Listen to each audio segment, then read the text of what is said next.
नमस्कार साथियों, आप देख रहे हैं यूट्यूब चैनल सिक्का म्यूजियम। मेरा नाम है ओम प्रकाश भारती। स्वागत है आपका सिक्का म्यूजियम में। साथियों, लाल बटन दबाकर चैनल को सब्सक्राइब करें और देखते रहें सिक्का म्यूजियम। आप अपने बच्चे को दिल्ली एनसीईआरटी का क्लास 6 से क्लास 12 तक किताब पढ़ाएं, बड़ा अधिकारी बनाएं। साथियों, हम लोग इस मैगजीन से, इस किताब से हिंदू धर्म की जानकारी लेंगे, हिंदू शब्द का जानकारी लेंगे, हिंदू धर्म का जानकारी लेंगे। इस किताब में बहुत महत्वपूर्ण जानकारी है।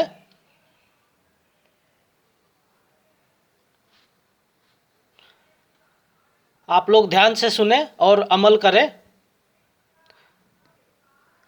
आप खुद भी पढ़ें और अपने सगे संबंधियों को भी पढ़ाएं। यह ज्ञानवर्धक वीडियो है, नॉलेजेबल वीडियो है।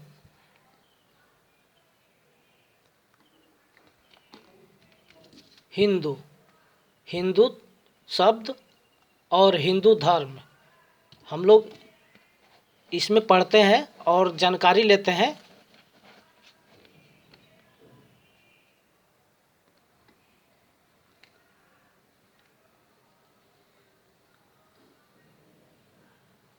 ईस्वी सन 1030 में मोहम्मद गजनी के साथ भारत आए फारसी इतिहासकार अल बिरूनी ने पहली बार हिंदू शब्द का लिखित तौर पर प्रयोग किया। हिंदू शब्द फारसी भाषा के गयाहुल सौगात शब्दकोश में आया है, जिसका शाब्दिक अर्थ है काला, चोर, बदमाश, काफिर, असभ्य, गुलाम। 1325 में मोहम्मद तुगलक दिल्ली का सुल्तान बना। यह सबसे शिक्षित और योग्य व्यक्ति था। यह अरबी एवं फारसी भाषा का विद्वान था तथा यह खगोल शास्त्र, दर्शन शास्त्र, गणित, चिकित्सा विज्ञान एवं तर्कशास्त्र में पारंगत था। यह सुल्तान विद्वानों की कदर करता था। इसके दरबार में मोरक्को का प्रसिद्ध विद्वान इब्ने बतूता था। इब्ने बतूता के पिता और दादा मोरक्को में काजी थे। इब्ने बतूता भी मोरक्को का स्कॉलर था। मोहम्मद तुगलक ने इसे दिल्ली का काजी यानी दिल्ली का मुख्य न्यायाधीश बनाया। उस वक्त मुसलमानों के साथ शरीयत के अनुसार और भारतीयों के साथ मनुस्मृति के अनुसार न्याय होता था।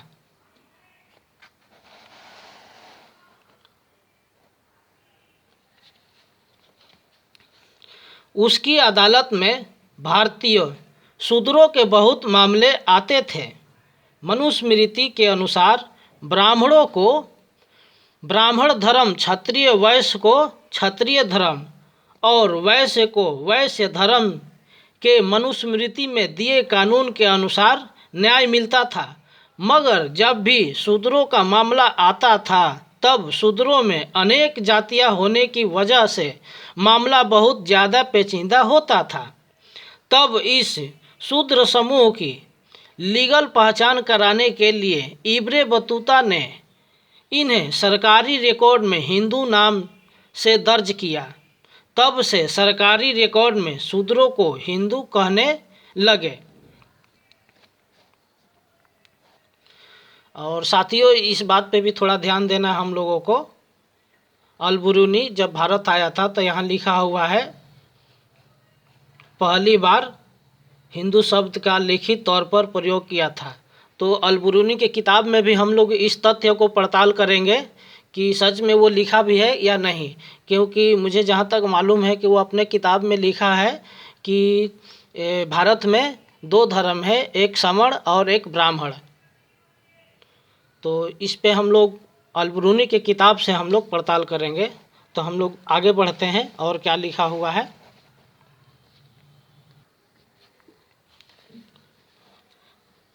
इस बात का जिक्र एक और ग्रंथ में मिलता है जिसके लेखक गुजरात के ब्राह्मण महर्षि दयानंद सरस्वती हैं। इस ग्रंथ का नाम सत्यार्थ प्रकाश है। मैं आपको सत्यार्थ प्रकाश में भी इस बात को दिखाऊंगा। हम लोग पढ़ेंगे और देखेंगे, समझेंगे। सत्यार्थ प्रकाश है। सन 1875 में इस ग्रंथ में दयानंद सरस्वती लिखते हैं कि हिंदू शब्द ये संस्कृत का शब्द नहीं है, यह मुसलमान शासकों द्वारा हमें दी हुई गाली है, इसलिए हमें अपने आप को हिंदू नहीं कहना चाहिए। 10 जून 1875 को हुआ था।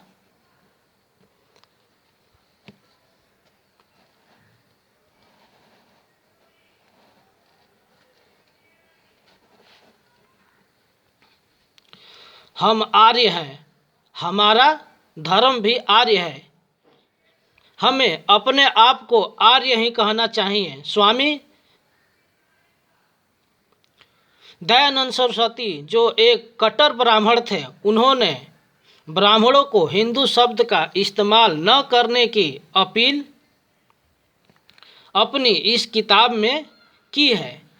इसकी सच्चाई परखने के लिए आपको सत्यार्थ प्रकाश किताब पढ़नी पड़ेगी। महर्षि दयानंद सरस्वती खुद सत्यार्थ प्रकाश ग्रंथ में यह बात स्वीकार करते हैं कि हिंदू यह मुगलों ने हमें दी हुई गाली है।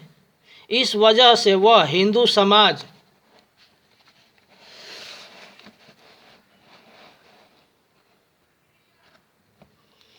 की स्थापना न करते हुए आर्य समाज की स्थापना करते हैं। दूसरा उदाहरण इतिहास में मिलता है, जब भारत में जजिया कर लगाया गया। ध्यान से सुनिएगा साथियों। ब्राह्मणों ने जजिया कर लेने से मना कर दिया और कहा कि हम हिंदू नहीं हैं, इसलिए हम जजिया कर नहीं देंगे। हम भी आपकी तरह बाहर से आए हुए आर्य शासक हैं। फर्क इतना है कि हम पहले भारत में आए हैं और आप बाद में आए हो। तब उन्होंने इब्रे बतूता के अदालत में हुए मामलों की दलीलें दी। इस तर्क से संतुष्ट होकर मुगल शासकों ने भारत के ब्राह्मणों को जजिया कर से मुक्त कर दिया था।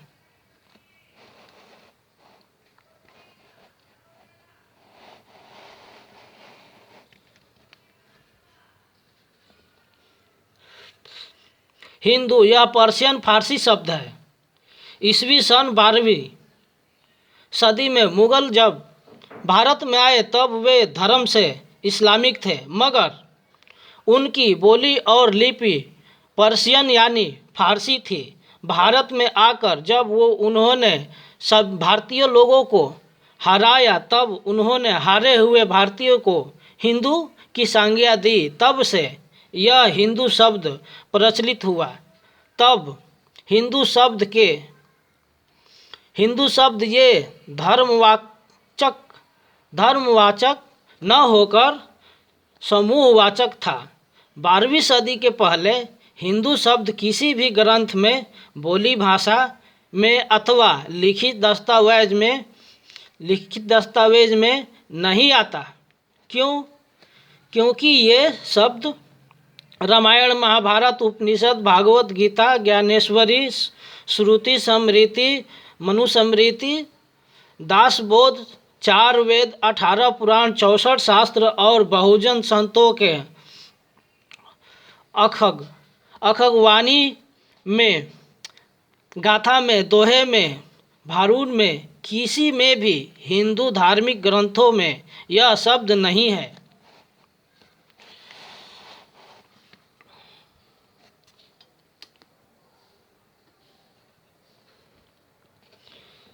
ब्राह्मण खुद कभी हिंदू नहीं समझते और न ही मानते हैं।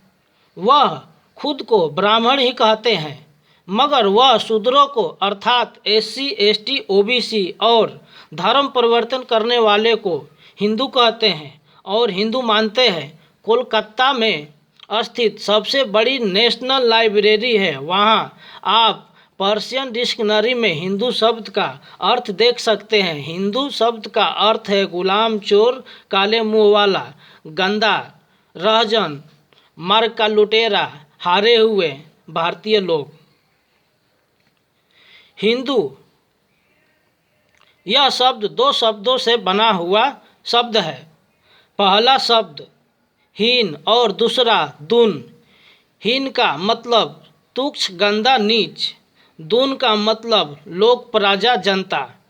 तुलसीदास ने 16वीं सदी में रामचरितमानस लिखी।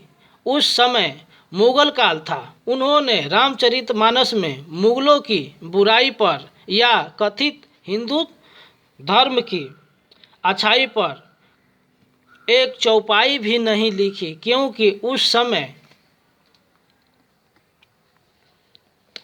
हिंदू मुसलमान का कोई झगड़ा नहीं था, ना ही उस समय हिंदू नाम का कोई धर्म था। ब्राह्मण धर्म में शूद्र नीच थे, इसलिए तुलसीदास गोस्वामी ने शूद्रों के लिए चौपाई लिखी। ढोल गवार शूद्र पशु नारी, सकल तड़ना के अधिकारी, सब तड़ना के अधिकारी। ब्राह्मण धर्म में नारी शूद्र होती है। उस समय ब्राह्मण धर्म था और ब्राह्मण मुगलों के साथ मिलजुल कर रहते थे और राज करते थे। यहाँ तक कि कभी कभी कहीं कहीं आपस में रिश्तेदारी भी बन गए थे। उस समय वर्ण व्यवस्था थी, तो कोई भारतीय व्यक्ति हिंदू के नाम से नहीं बल्कि जाति के नाम से पहचाना जाता था। वर्ण व्यवस्था में ब्राह्मण, क्षत्रिय, वैश्य और उसके नीचे शूद्र था। शूद्र सभी अधिकारों से वंचित था, जिसका कार्य सिर्फ ऊपरी वर्णों की सेवा करना था, मतलब सीधे शब्दों में गुलाम था, और उसी को हिंदू कहा गया था। प्रथम विश्व युद्ध जुलाई 1914 को शुरू हुआ और नवंबर 1918 में ख़त्म हुआ। यह युद्ध ब्रिटेन, फ्रांस, अमेरिका, रूस और इटली के विरुद्ध ऑस्ट्रियाई हंगरी, जर्मनी, ऑस्ट्रिया और बुल्गारिया देश में हुआ था। उस वक्त ब्रिटेन के प्रधानमंत्री लॉर्ड जॉर्ज ने युद्ध के शुरुआती दौर में ब्रिटेन की जनता से अपील की कि जनता उन्हें इस युद्ध में पूरा सहयोग दे। अगर ब्रिटेन इस युद्ध में जीता है तो वह जनता को सरकार चुनने के लिए वयस्क मताधिकार देंगे। ब्रिटेन का भारत पर राज था, इस वजह से इस अपील का असर भारत के नेताओं पर होना ही था। भारत में उस वक्त ब्राह्मण नेता बाल गंगाधर तिलक, मदन मोहन मालवीय, विनायक दामोदर सावरकर, केशव बलिराम हेडगेवार और बाल कृष्ण शिवराम मुझे थे, जिन्होंने इस पर सोचना शुरू किया। यदि ब्रिटेन जीतता है तो वह ब्रिटिश उसकी जनता को वयस्क मताधिकार देगा और देर सवेर यह कानून भारत में भी लागू होगा और यहाँ के शूद्र बहुसंख्य होने की वजह से पार्लियामेंट में चुनकर जाएंगे और हम ब्राह्मण अल्पसंख्य होने की वजह से चुनकर नहीं जा सकते। इस बात पर तब उन्होंने खूब विचार मंथन किया और एक रास्ता निकाला और 1915 को मदन मोहन मालवीय के नेतृत्व में हिंदू महासभा की स्थापना की, जिसके विनायक दामोदर सावरकर अध्यक्ष रहे। केशव बलिराम हेडगेवार उप महासभापति रहे। बाल कृष्ण शिवराम मुंजे इस महासभा के सदस्य रहे। बाद में पूरे भारतीयों को हिंदू धर्म और हिंदू राष्ट्र के चपेटे में लेने के लिए सितंबर 1925 में केशव बलिराम हेगवार ने अलग से राष्ट्रीय स्वयंसेवक संघ निकाली। नवंबर 1918 को प्रथम विश्व युद्ध समाप्त हुआ और वादे के अनुसार 1918 में ग्रेट ब्रिटेन के पार्लियामेंट में वयस्क मताधिकार कानून पास हुआ। इस कानून की वजह से भारत में ब्राह्मण धर्म खतरे में पड़ गया। उस समय भारत में अंग्रेज का राज था। ग्रेट ब्रिटेन और आयरलैंड में वयस्क मताधिकार कानून पास होने से आगे चलकर ये कानून भारत में भी पास होना तय था। ब्राह्मणों की संख्या देश में 3.5% है। इस वजह से वह अल्पसंख्यक है, तो फिर पार्लियामेंट में चुनकर कैसे जाएगा? यह प्रश्न ब्राह्मण वर्ग के सामने आया। ब्राह्मण धर्म के सभी ग्रंथों तो शूद्रों के हक अधिकार छीनने के लिए, शूद्रों की मानसिकता बदलने के लिए और ब्राह्मण को श्रेष्ठ बताने के लिए ही लिखे गए हैं।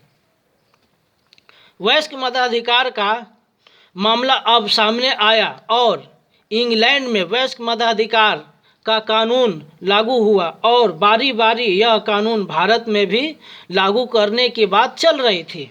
इस पर तिलक बोले ये तेली तमोली कुलभट संसद में जाकर क्या हल चलाएंगे या तेल निकालेंगे? संसद में जाने का अधिकार तो हम ब्राह्मणों का है, हम जाएंगे संसद में। तब ब्राह्मणों ने खुद को पार्लियामेंट में चुनकर जाने के लिए हिंदू शब्द को हिंदू धर्म बनाया और खुद बहुसंख्य का हिस्सा बन गए और ब्राह्मणों का पार्लियामेंट में जाने का रास्ता साफ किया। आज का हिंदू धर्म ही असल में ब्राह्मण धर्म है।